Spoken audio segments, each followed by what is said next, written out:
किसी काल में 108 नहीं 1180 उपनिषदों का उल्लेख प्राप्त होता है। समय बदला, बहुत से उपनिषद काल में कहीं न कहीं बिसर गए। कारण तुम और मैं दोनों जानते हैं।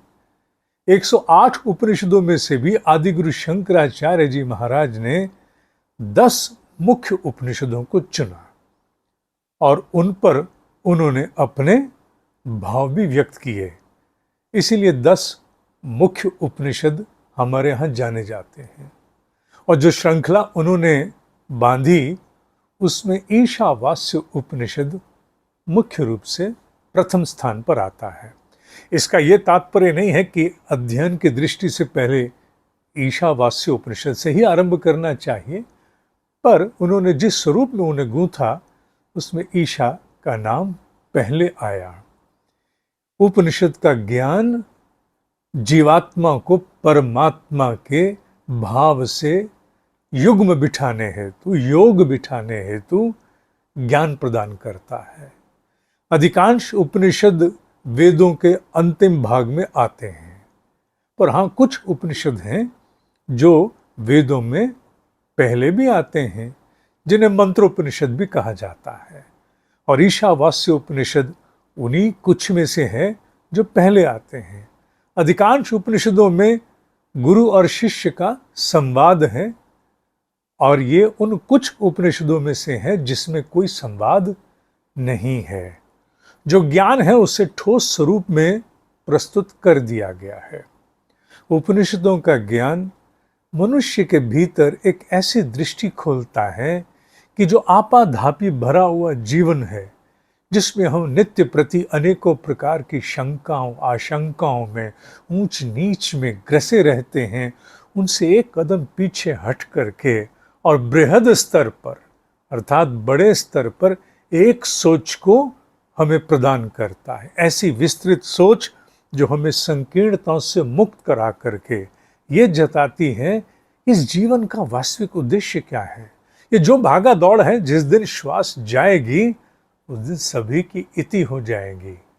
तो उसके बाद क्या? उसके बाद जो कुछ भी है वो निर्भर करता है किस प्रकार के अनुभवों को जीवात्मा ने इस वर्तमान जीवन में संचित किया है। इस अनुभवों की श्रृंखला में एक कदम कुछ उत्कर्ष प्राप्त करके भी अनुभव प्राप्त किए जाएं, अर्थात let us evolve and then experience the life.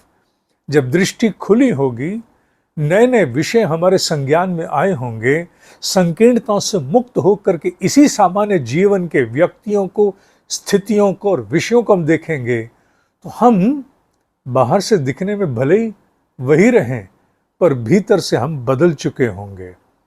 भीतर के परिवर्तन के लिए इस प्रकार के ज्ञान की बड़ी आवश्यकता है। क्या करें, आपाधापी में सब कुछ बिखर जाता है, प्राथमिकताएं जीवन की बदल जाती हैं। यह कभी भी उपनिषदों का अध्ययन हमारी प्राथमिकता नहीं बन पाता है। अगर सनातन देव संस्कृति की धारा में जन्म लिया है, ऋषियों की थातियां हमारे पास हैं, तो क्या हम इस जीवन की इति अर्थात समाप्ति बिना उन ऋषियों की थाती से जुड़े व्यतीत कर जाएंगे? नहीं। चेतना के विज्ञान से संबंधित शोध के भंडार जो ऋषियों ने हमें प्रदान किए हैं, जो मनुष्य को उसकी प्राथमिकताओं में एक ऐसा परिवर्तन करने का सुझाव देते हैं जो केवल इस वर्तमान जीवन नहीं, इसके बाद की अवस्था के साथ भी गुथा हुआ है। यह है उपनिषदों का ज्ञान। अगर तुम्हारे भीतर भी इस प्रकार की कोई कुल बुलाहट है या रह रह करके कभी कभी टीस उठती है फिर मिट जाती है, तो एक अवसर है। केवल 18 श्लोकों का ये उपनिषद लगभग 17 कक्षाओं के आसपास पूरा हो जाएगा। विशेष रूप से इसके अध्ययन के लिए ज्ञान ऋण रखा गया है। जितने भी जिज्ञासु हैं वो आगे आए और आकर के इस ज्ञान को प्राप्त करके अपनी समझ में, निर्णय लेने की क्षमता में, अपने दृष्टिकोण में एक नए विस्तार को समाहित करें जो महाचेतना से हमें जोड़ता है। केवल संकीर्णताओं का ग्रास बन करके कीड़े मकोड़ों की भांति समाप्त हो जाना मनुष्य योनि का कदापि उद्देश्य नहीं है। आओ, मैं तुम्हें आमंत्रित करता हूं, इस अध्ययन में मेरे साथ जुड़ जाओ।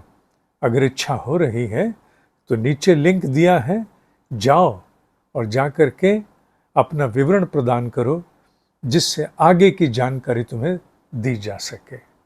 आओ।